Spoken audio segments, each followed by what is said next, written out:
Hello, and welcome to another reading of Thomas and Friends. Don't forget to like and subscribe to see more content. Calling all engines.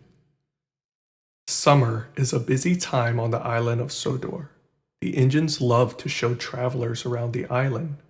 They visit the seaside, the windmill, and the new Sodor suspension bridge. One morning, Sir Topham Hatt came to the sheds. He had a very important announcement to make. A new airport is to be built on Sodor, and I need you all to help. The engines were very excited.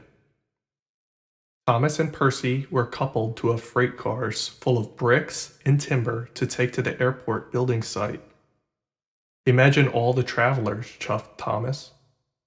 And all the airplanes, puffed Percy.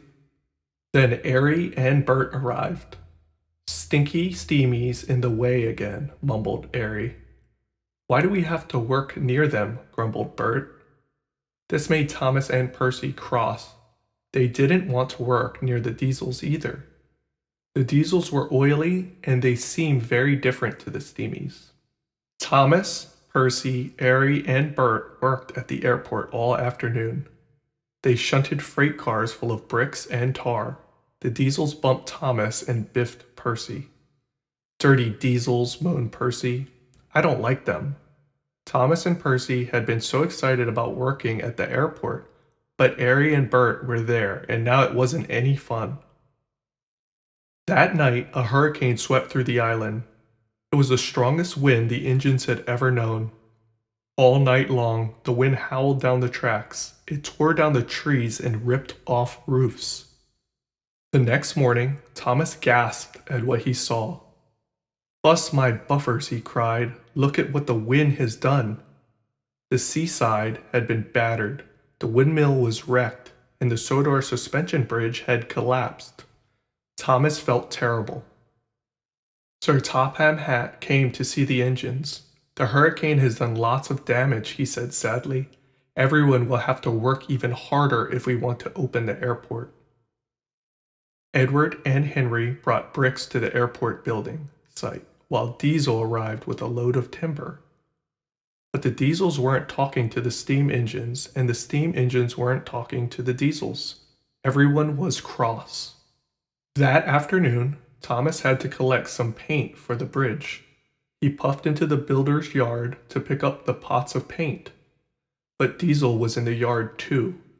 Now I'll show Thomas who's best, Diesel whispered, and he gave the freight cars an extra hard shunt. Paint pots flew into the air and splattered down. All over Thomas. Thomas looked very silly indeed. Spotty boiler, laughed Diesel, and he rolled away. I'll show those Diesels, Thomas huffed. So the next time Thomas saw Airy, he gave him a biff, and when Airy saw James, he gave him a bash. Soon the Diesels and steamies were biffing and banging and being bashed all over the island. The engines were in a terrible mess and no work had been done. That evening, Sir Topham Hatt came to see the engines. He was very angry. You have caused confusion and delay. The seaside is still a mess. The bridge isn't painted, and we will not be able to open the airport. No travelers will come to Sodor this year. No travelers, moaned Thomas. And no airplanes, groaned Percy. All of the engines knew they had behaved badly, and they were very sad. That night, Thomas had a dream. He was puffing along a misty mountain track, and there was a lady. Lady was a very special steam engine. She worked high up in the mountains.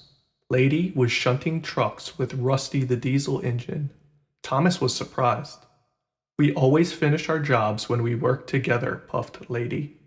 The next morning, when Thomas woke up, he had an idea. First, he went straight to see Mavis. Mavis was a kind diesel engine, and Thomas knew she would listen. He told Mavis that he wanted the steam engines and the diesels to work together. Mavis agreed. It was the only way to get the airport open in time. Let's have a big meeting with all of the engines at the coaling stop tomorrow, Thomas puffed. Thomas and Mavis went to see the other engines to tell them about the meeting. Thomas told Percy, Mavis told Diesel, then James, then Airy, then Emily, then Bert. The next day, the engines gathered at the coaling stop. The steam engines and the diesels were all lined up. Thomas blew his whistle. Steamies and diesels need to work together, chuffed Thomas. If the airport doesn't open, it will be bad for all the engines. Both steam engines and diesel engines need passengers and freight to be useful. If we work together, we can get the job done, puffed Thomas. All of the engines agreed. After that, the engines worked harder than ever. They hauled bricks and timber and cleared away debris from the storm. They moved paint and tar and made sure there were enough workers to do each important job. And all the engines were careful not to bump or block each other.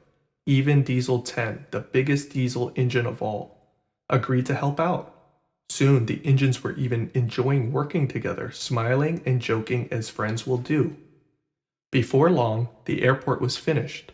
It had shining buildings and a big tall control tower, and the runway was long and smooth.